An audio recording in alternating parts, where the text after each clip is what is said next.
Hey everybody, what's going on? It has been a minute or two, but I am back in Singapore and I want to talk to you guys a little bit about the iPhone 11 Pro Max. Now, there have been a number of reviews that you probably have already watched out there and they came out right when the phone was launched, but you know, Apple released 13.1 soon after that launch, and then now we're in the betas, and then there's Deep Fusion. There's a lot of new features and fixes that Apple improved on the software, so I thought it'd be best to wait and give you an update after using the iPhone 11 Pro Max after 1 month usage. And I travel around the world with this phone.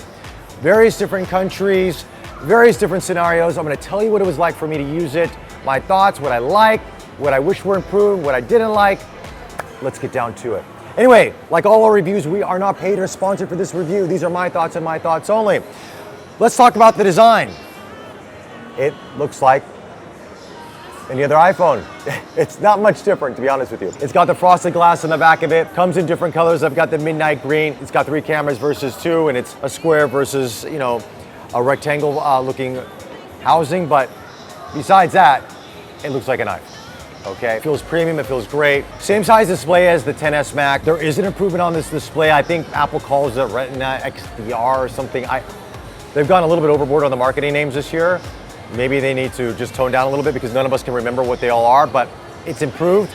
It's not a big improvement from day-to-day usage from the XS Max, but it is noticeable, especially if you're watching movies and content like on Netflix or any HDR content, you will see a difference. But if you're browsing Instagram or Twitter or Facebook, yeah, it's relatively the same. This has got to be one of the big features for me that it stood out over this past month of using the phone, and that's battery life. This thing is a beast. You know, back in the day, there was always kind of this joke that you needed to buy a portable battery charger with your iPhone. It was like, before you get a case and you get a portable battery charger, or battery bank, however you want to call it. Now you don't need to. Apple has significantly improved battery. Now when I watched the keynote, I thought it was marketing hype, but I can tell you after using this, I can take it off the charger at 7 a.m. in the morning, and I'm a heavy user. I'm using the phone, I'm always turning it on, I'm always taking photos, I'm always watching YouTube videos, listening to music. I'm not dead by the end of the night.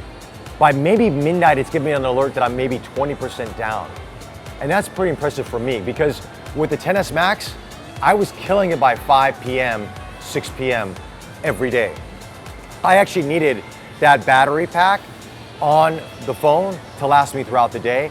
I don't need it anymore. So Apple, thank you so much. You have saved all of us money on battery packs. Now again, if you're traveling, always get one. It's always good to have just in case you don't have power source, but it's so much better. What else did I notice over my past month of using this phone? iOS 13, because I mean, iOS 13 is on other phones, but it's such a, with A13 Bionic processor, with iOS 13, with the better battery management, with the cameras we'll talk about in just a bit, you just see a cohesiveness that, I mean, Apple's always been cohesive, but you really see it more in the iPhone 11 Pro Max and the iPhone 11 Pro than you've seen it in other phones. I mean, there's a marriage of the two that works so well together that you just really enjoy using the phone. From security, from, you know, apps letting you know, like, you know, iOS 13 letting you know when an app is telling you, hey, look, this app wants to use your location or your Bluetooth or whatever it may be. Those notifications let you know that there's things not happening in the background that you're not aware of. That security is a big deal for me. I like that. Not that I'm like some top secret agent that someone's gonna crack into my phone. I'm not, but you know what I mean? It's nice to know that I'm not being tracked and getting some crazy stuff happening. So that is one of the things that I really appreciate on it. Also, dark mode. Now, dark mode also might help with battery life as well because obviously there's no pixels coming in through the blacks that I'm aware of. I could be wrong on that. It looks great. And now that Instagram has dark mode built into it, so when you're on dark mode, it kind of carries it over. It's just this nice ease of use, and it's just different, and it feels fresh, and it feels fun to use the phone. It feels like it's a different phone altogether, right? Small visual things, but I like it.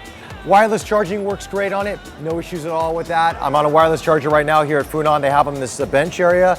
And I mean, fast charging, it works wonders.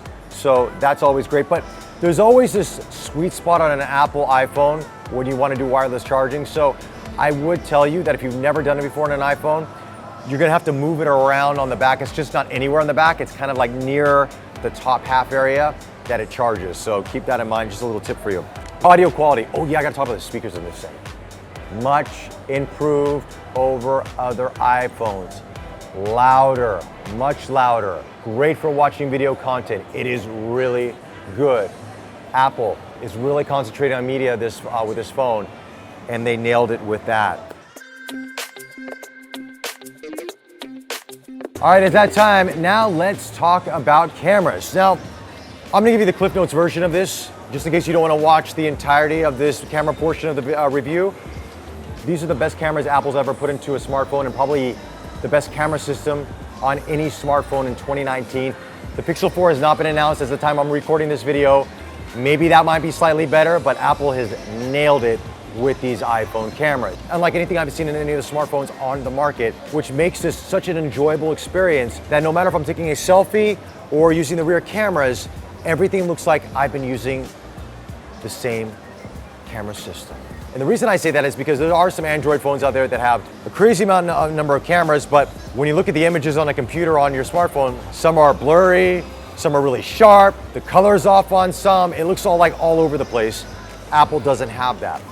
Let's talk about the front-facing camera first. When you first turn it on by default, it's a little bit zoomed in, it's kind of a digital zoom. If you press to expand it, then it goes out to its full kind of resolution or full wider angle. It's a sharp front-facing camera, but it's not as sharp as the rear camera. I was hoping it was going to be the same image quality. Maybe that's software related, I'm not too sure, but like when I do the beard test on my own personal face, I can see that the hairs are not as sharp on my beard with selfie camera as it is with the rear camera. But besides that, color tone, highlights, shadows, all that comes into play. The dynamic range is fantastic. They take really good selfies, and the portrait mode works really well as well. Now, let's move into the back. 3 cameras, ultra-wide, wide, zoom. Ultra-wide, fantastic.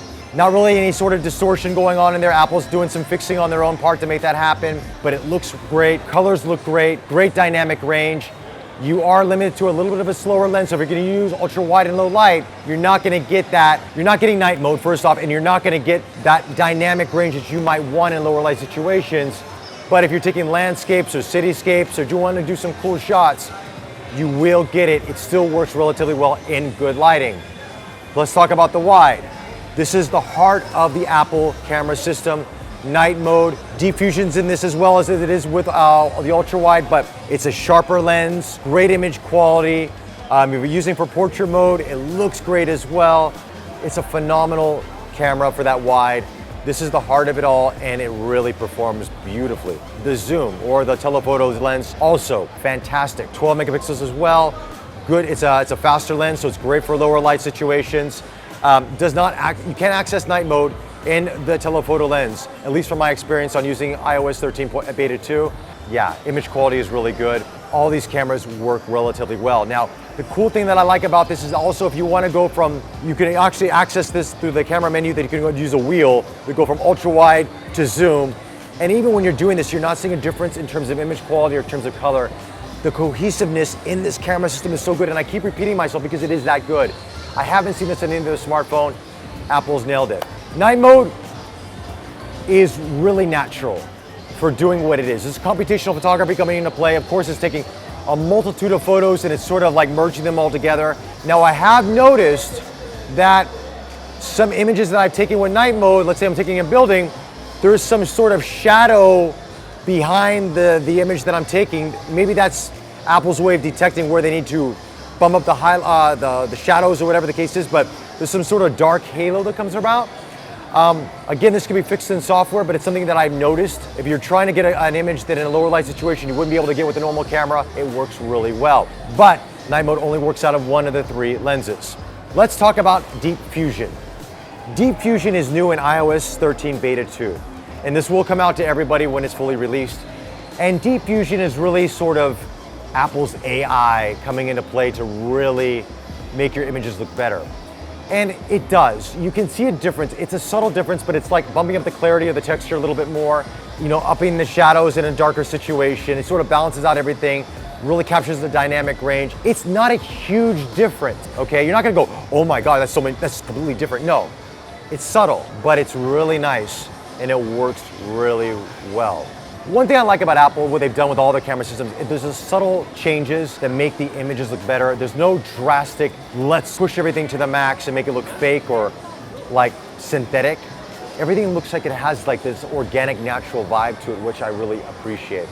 But overall, if you're here to hear about the cameras, these are the best. in any Apple phone I've seen to date.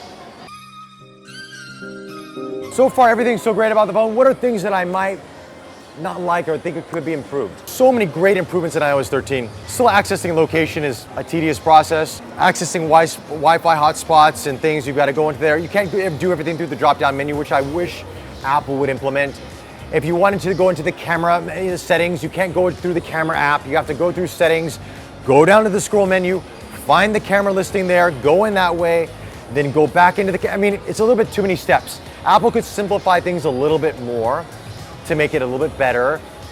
It's a small thing, but it's been like this for so many years. I wish Apple would improve it. Also, sometimes using this high dynamic range as HDR mode in their cameras is a little bit overdone. So I wish they would kind of tone that down a little bit, make it look things a little bit more natural. I mean, you can turn HDR off, but even by default, there's some processing going on in the background, and it's a little bit, sometimes doesn't look as natural as it could be. I wish that for the Pro name, they would have had a 90 hertz or 120 hertz refresh rate screen on it. Now, I know that's gonna kill your battery. I get it, I know why Apple didn't do it, but it would have been nice to have, because you're calling it a Pro, but when you look at compared to the iPad Pro, it's like the minor leagues versus the major leagues. You know what I mean? It's like the Mini Pro, but then that would be too long of a name. It'd be the iPhone 11 Mini Pro Max. So I get it, but yeah, it's not as pro as I would hope it would be. But besides that, this is the best iPhone Apple has ever made. And I know that's a marketing gimmick and people say that, but it's true. This is really a phenomenal phone. And honestly, it's probably my choice up to now that I'm shooting this video, October 13th. This could be my favorite smartphone of 2019, of Android and iOS. It's that good. It really is a great experience, and I've really enjoyed using it. Battery life, cameras, apps, iOS 13, Apple's nailed it. And for the price, in the past I would say, maybe not invest, but if you have the money and you're willing to go for the Pro Max or the Pro, you're not gonna be disappointed. Even the iPhone 11 is really, really good. But if you're on the fence, this phone will last you a solid 2 years, and you won't be upset next year when they come out with something different, because it really is that good. Anyway, those are my thoughts on the iPhone 11 Pro and Pro Max. Let me know your thoughts in the comment section below. Like always, follow us on Facebook, subscribe to us on YouTube. We love your comments and feedback. Until the next one, take care.